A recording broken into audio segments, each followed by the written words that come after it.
This is Bree Bettner with the Detroit Historical Society Detroit 67 Oral History Project. I'm here at Grosse Pointe War Memorial with Karen. Thank you, Karen, for sitting down with us today. Karen, can you please start with where and when you were born? Okay. I was born in 1943, which incidentally was a year of a race riot. Mm-hmm. Okay, I was born July 23rd. Oh my goodness. So this is a momentous day Yeah. for me anyway. My goodness. And you grew up here in the city of Detroit? Yes, I did. Okay, where did you grow up? I grew up at 3907 Fairview off Mack Avenue in Detroit, Michigan, approximately 10 minutes from downtown Detroit. Okay. And your parents, what are their names and perhaps their occupations? Okay. Sophia Schramm is my mother, and she was a mother and a housewife. Okay. And my father, Russell Schramm, worked for the city of Detroit for the water department. Okay. And do you have any siblings? I had 14 brothers and sisters, 13 lived. Oh, wow. My goodness. That's a lot of siblings. That must have kept you busy growing up. It was good for my memory. Yes. Wow. That's phenomenal. That's phenomenal. So all of you guys live together downtown, I imagine? Well, in Detroit. Yep. Okay. Yeah, in the Detroit area. We grew up there. My mother had moved up the street with more children from down the street, the same street, and fortunately we were in a school that was at the end of the block, and most of us attended that St. Bernard grade in high school, with the exception of the last two because it was closed. Okay. What was living in Detroit like when you were growing up?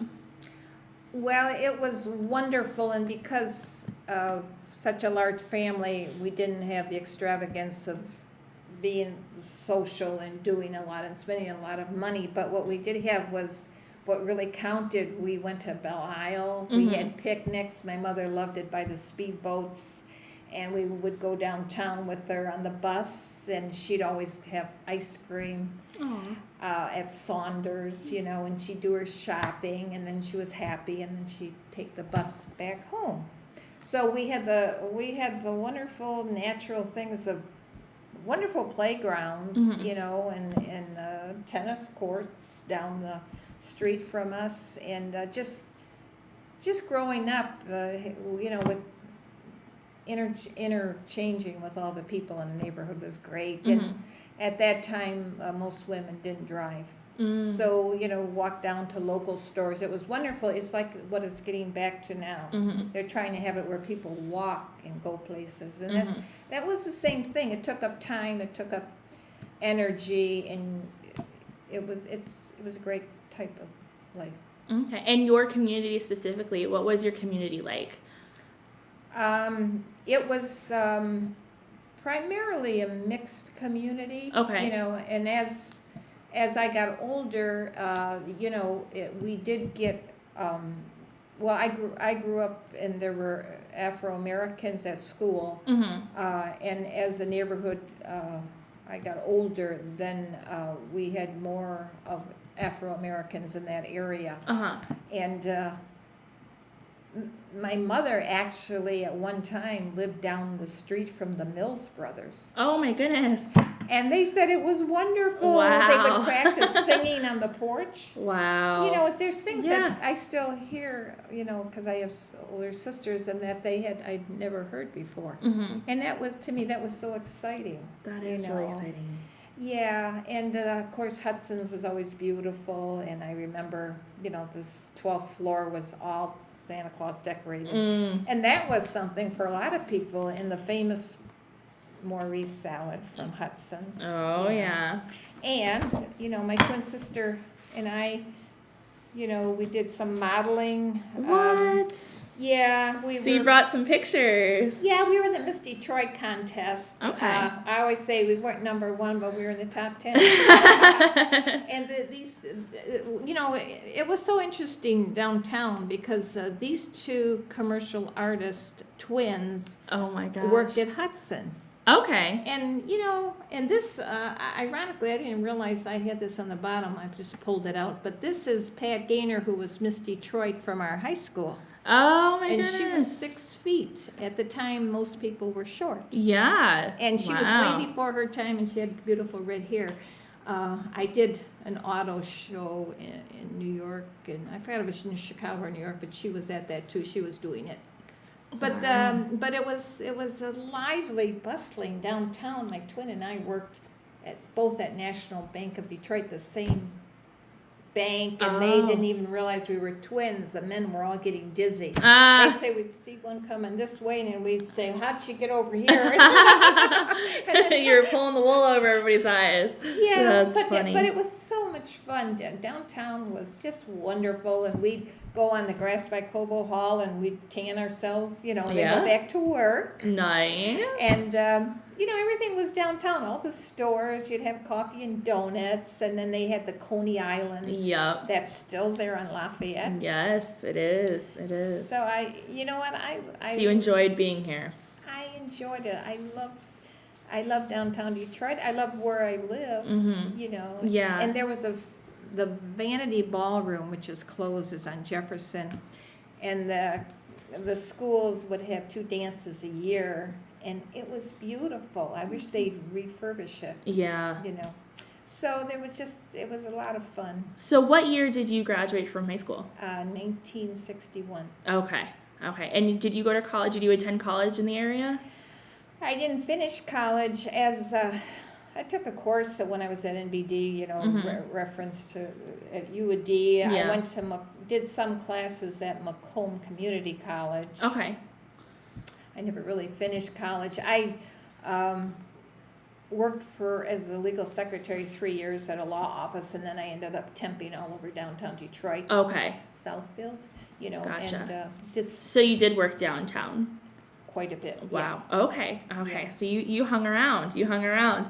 Okay. So because that's bringing us into the 60s. How did you first hear about what was going on the summer of 1967? I was downtown, and at that point, I lived at the YWCA. Okay, downtown, which is now, I think they put the Gem Theater there. Mm-hmm. Okay, I was doing legal secretarial. Okay. I was doing part-time modeling, Okay. and I was ambitious and wanted to make money so I worked at the London Chop House, which had the second best wine list in the United States. Oh, wow. So I go there. I only worked there 6 months, from 6 to 2 in the morning. Okay. So that day on my birthday, my mom and my brother came to take me out, which was very nice, and I think it was a Chin-Tiki restaurant. And I thought, well, this is starting out good. Mhm. And then we were invited to a party, I believe, in Birmingham, July 23rd, 1967, from some wonderful people at the London Chop House. So Okay. I was actually in Birmingham, and that evening around the pool, that's when the race riot, I heard it broke out, and I couldn't go back downtown. They Okay. said, you can't go back there. I said, well, gee, it's where I live, but I couldn't go back there. So it was kind of heartbreaking to me. Yeah. And I was afraid, in that, but, and at the same time, my mother's neighborhood had an army tank, I believe, go down the street. Oh my goodness. And so I couldn't go back there, Mm-hmm. so I think I went over one of my married sister's houses. Okay. And so it was devastating, and everything just went downhill after that. Mm-hmm. So, it just, and then what I heard was the media publicized it, and that's someone that had worked with the Detroit News that lived on my block. Mm-hmm. That was, they said, when they, did it, that's what really, brought it down. Yeah. If it could have, kind of been concealed or something, Yeah. where it just took everybody was frightened. Yeah. So that's what happened. So you had gotten off work and you went to Birmingham. Afterwards, because it lasted for that week, Did any of your places, because you worked at multiple places, you said, did any of your work bosses ever call you and tell you about like not coming to work, or did they just close down, or? I have no idea on that because I was a temp. Okay. And at that time, I had worked 3 years. So I was a temp, so I can't even remember that week. The stipulation of it. The only thing was, the London Chapel, 6 to 2 in the morning, that shift I worked. So I don't know, I don't know if I just quit or what. I don't recall. Okay. And did you come down, you came back downtown, when did you come back downtown? Because you lived downtown. Well, my family just encouraged me to get out of there. Okay. And that's what I did. I packed up my stuff and I left. Okay. Okay. As far as I can remember. And that was the end of it. But I love downtown. And when I moved in the suburbs or whatever, I'll tell you, it was the biggest disappointment in my whole life. Really? Because, it's downtown, there's so much energy. Mm-hmm. And it was all there, and I saw so many different people, and I worked in different places, and it was exciting. Yeah. And then it was all like in the suburbs, they're just different. Yep. Laid back. Yeah. So okay. That's... Did you see anything when you were heading back downtown to pack up your apartment? Did you see anything, any of the aftermath of what had happened at 12th and Claremont? Any of the National Guardsmen? Was there anything that you can remember about the event specifically? I remember somebody, a shadow of somebody hovering over when I went to the Y. I think they were on the roof. Okay. And that kind of, it scared me. No, I didn't go downtown for 20 years. Oh, wow. So you left and you left. I left. Well, there was an addition, which I don't even know if I should mention. But the gentleman that I got married, it's kind of a little bit hazy, but we went out on New Year's Eve. Okay. Near Mount Clemens, and I was with my brothers and some married sisters and their husbands. And they said, come back to our house. Well, I didn't. I went back to the Y. Okay. And as I sat in front of there, it was like 3 a.m, and I put my head on his shoulder, and I actually dozed off. Oh, my goodness. And what happened is they were going to rob us, and I got hit on the head with a gun. Oh, my goodness. And I had a concussion and stitches, and it was terrible. Yeah. It was just terrible. It was fast and it was terrible, but we survived, and there was a couple behind us sitting there, and they robbed them. But because my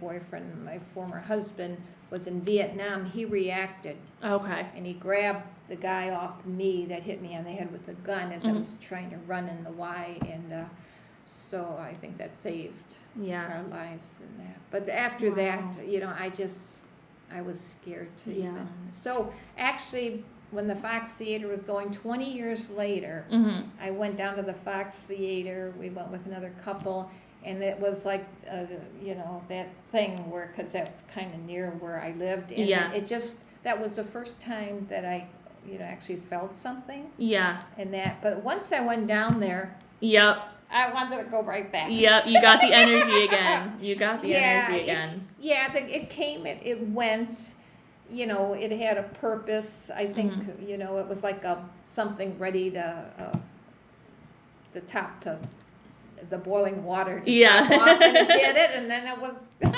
So what suburb did you move to after you left?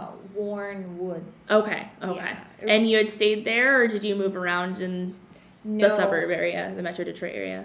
No, actually I spent 25 years in Warren. Okay. And then I have 2 sons, so my son moved, he was in bands. Okay. And then he lived in Detroit, so I wanted to be, and one son was out of state, Boston, so I wanted to be near him, and ironically there just happened to be a gorgeous place in Grosse Pointe, and I took it. Oh, wow. So you live in Grosse Pointe now? For 20 years. Okay. Yeah. And you know what? When I moved here, it wasn't, I'm a very down-to-earth person. It was the beauty of Grosse Pointe and the fact that my son was close that moved me here. It just, aesthetically, it's just an amazingly beautiful place. Yeah. And then there you tend to do more, there's interesting things going on, so that's nice too. And it's only 10, 12 minutes from downtown now, and downtown's, it's not on its way, it's come back, so it's kind of nice. Okay. So now that we're coming into the present, what are your thoughts about the city of Detroit now? Well, I think it's amazing. I think they're doing everything they should. The Riverwalk is just, boy, it's amazing. Because I go to New York to visit my sons, and I brought him, and we did the Riverwalk, and he said, wow, and they have the carousel, and it's beautiful. And he was pretty impressed. Wow. Yeah, and it's just, they're connecting everything together very well. It's almost a shame, though, that, well, maybe eventually it'll spread out. Yeah. Because it's still small compared to New York. Oh, definitely. But it's got everything, and it's amazing. In fact, I think it was last Christmas, my sister and I went down there, and we couldn't believe it. Really? The whole thing was lit up, and people all over, and she said, I can't believe it, this is Detroit. Yeah. I mean, it was... The tree lighting ceremony is phenomenal. There's so many people that show up for it. Yeah, everybody was just all over the place, and she and I both couldn't believe it. She took somebody else down there. She says, look at this is Detroit, And the fact that, you can go over the bridge and be in Canada. Yep. Yeah. So it's nice. And Wayne State is so underrated. It's probably the third best in law. It's great in medical. And it's such an underrated college, and then when you think about it and you travel, the DIA is state of the art. I've been to so many theaters in New York, and the Fox Theater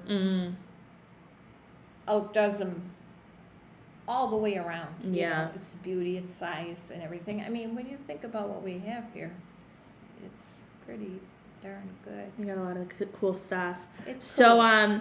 So for the future generations, a part of this project is for our younger generations to understand Detroit's history. So is there any advice or any wisdom that you would give our future generations that are going to, make Detroit a better city, hopefully? Yeah. Well, you know what? It's a smile goes a long way. And not everybody's outgoing. And I think that if people just exchange a smile and then open, so to speak, their hearts and just accept everybody. I mean, I think it'd be great because, it's just not knowing. A lot of people have never been exposed to other, other cultures and that. So I think if they just open up and just accept it, there's so much to learn. It's just fabulous. And I think if the jobs, because it's been mostly the Motor City. So like Chicago and New York are entertainment. They're diversified. So I think if downtown Detroit and metropolitan Detroit get more diversified in what's going on, then it'll really be great. Okay. Even the kids, when I was in Warren and the kids graduated from college, most of them actually went away. Yeah. And I was shocked. Or they had to go to Ann Arbor, they had to go away, and I thought, wouldn't it be nice if there was something here that they didn't have to go away? Yeah. I always say everybody comes back to Michigan. Yeah.